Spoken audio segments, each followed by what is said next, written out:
Still in the 8 exercise on the usage. So here's my toggle state reducer.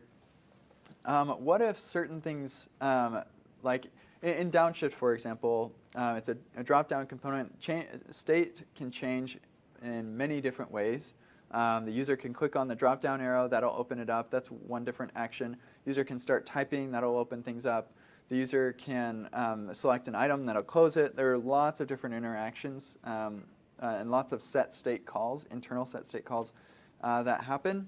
And if anybody wants to use a toggle state reducer effectively, they need to know what is causing this set state change. So if I want to make it so that when a user starts typing into the input, it doesn't actually open the menu, then I would need inside my state reducer, I need to be able to say, check some sort of type that says, here are the changes, and the reason these are changing is because the user's typing. And if that's happening, then I say, no, I don't want is open to be true. I want it to stay false. So there are lots of use cases, different situations where you actually want to control the state, but only when the state is changing for certain reasons. What our next exercise is all about is providing a type for your state changes, so that the reducer knows why is this thing updating. So that is in exercise number 9. And all of your changes are actually, Cody the Koala Bear will help you know where you need to apply changes.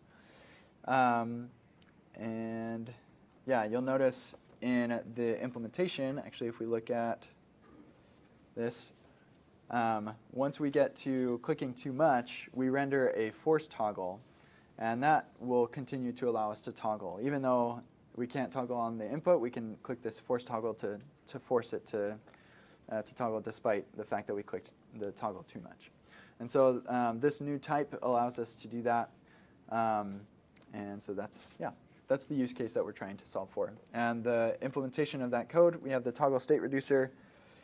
Changes has a type property on it now. And if the type is forced, then we'll do the changes. And that forced is coming from ourselves here. We have the force toggle. We call toggle. Now this is a little bit confusing. Rats. The naming is unfortunate. But what you could actually call this was like toggle utils. That's what it should be called. Somebody could open a pull request and fix that, just so it's less confusing. But so toggle utils.toggle, and we're going to pass a type. And then that type is going to be wired through to our changes here. Okay, so we know, this is force type, so we'll continue on with the changes. In addition, each time you call internal set state, you should also pass a type in your set state call, so that I could be aware in my state reducer, this is the reset type, so that's cool to change, or whatever else the case may be. Okay. Any questions about this one? Okay, we're going to do 15 minutes for this, and actually let's go ahead and get things started. Here we'll swap those. I'm going to actually reset hard just to keep things nice and clean. npm t to start up the tests. And you should be good to rock and roll.